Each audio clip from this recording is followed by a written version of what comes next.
मंडळी नमस्कार. कालची संग्राम भाऊची एंट्री तर शॉकिंग होतीच सर्वांसाठी, पण त्यापेक्षाही शॉकिंग होतं त्यांनी निवडलेले टॉप 5 आणि त्याच्यामुळे महाराष्ट्र सध्या तरी त्यांना थोड्या प्रमाणात का होईना पण ट्रोल करतोय. त्याचं कारण त्यांनी टॉप 5 मध्ये जे आहे ते सूरजला 3 नंबरला घेतलं, निकीला त्याच्या आधी घेतलं आणि DP दादाला तर घेतलं सुद्धा नाही. मग प्रश्न पडतो की संग्राम भाऊ तर सगळं बघून आले, 4-5 एपिसोड बघून आलेले आहेत. 6 वीक जे आहे ते त्यांनी बघितलेले आहेत. मग 6 वीक बघितल्यानंतर त्यांनाही कळून चुकलेले की महाराष्ट्राचा खरा सपोर्ट कोणाला आहे.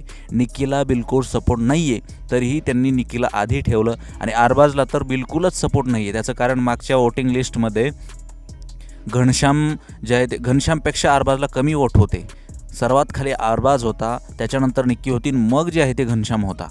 म्हणजे घनश्यामपेक्षा निकीला वोट कमी होते, निक्कीपेक्षा अरबाजला वोट कमी होते. हे पाहूनसुद्धा त्यांनी टॉप 5 मध्ये अरबाज घेतला आहे, निक्की घेतली आहे आणि सूरजला 3 नंबरला घेतले आणि DP दादाला तर घेतलंसुद्धा नाही. याच्यावरून एक गोष्ट कळते, कोणती की बिग बॉस शो स्क्रिप्टेड आहे. घनश्यामला जे आहे ते त्यांनी चांगला सपोर्ट असूनसुद्धा बाहेर काढलं आणि अरबाजला सपोर्ट नसूनसुद्धा त्यांनी मध्ये ठेवलं. निकीला आणि अरबाजला बाहेर काढलं नाही आणि आल्यावरसुद्धा टॉप 5 मध्ये त्या दोघांची नावं त्यांना घ्यायला लावलेली आहेत. याचा अर्थ संग्राम भाऊंनी ते मनाने घेतलेले नाही आहेत, त्यांना बिग बॉसने घ्यायला लावलेले आहेत.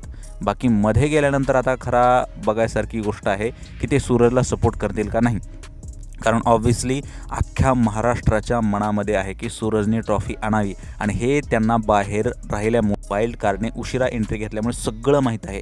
तरीही त्यांनी सूरजला 3 नंबरला ठेवलं. 1 नंबरला ठेवायच्या ऐवजी त्यांनी अभिजितला 1 नंबर ठेवलं होतं. म्हणजे हे त्यांना बिग बॉसने करायला लावलेलं आहे. बाकी आता इंटरेस्टिंग मजा तर आज येणार आहे की ते 7 कोणाची देतील. सूरज भाऊची देतील, DP दादाची देतील का अदर अरबाज वगैरे त्यांची साथ देतील.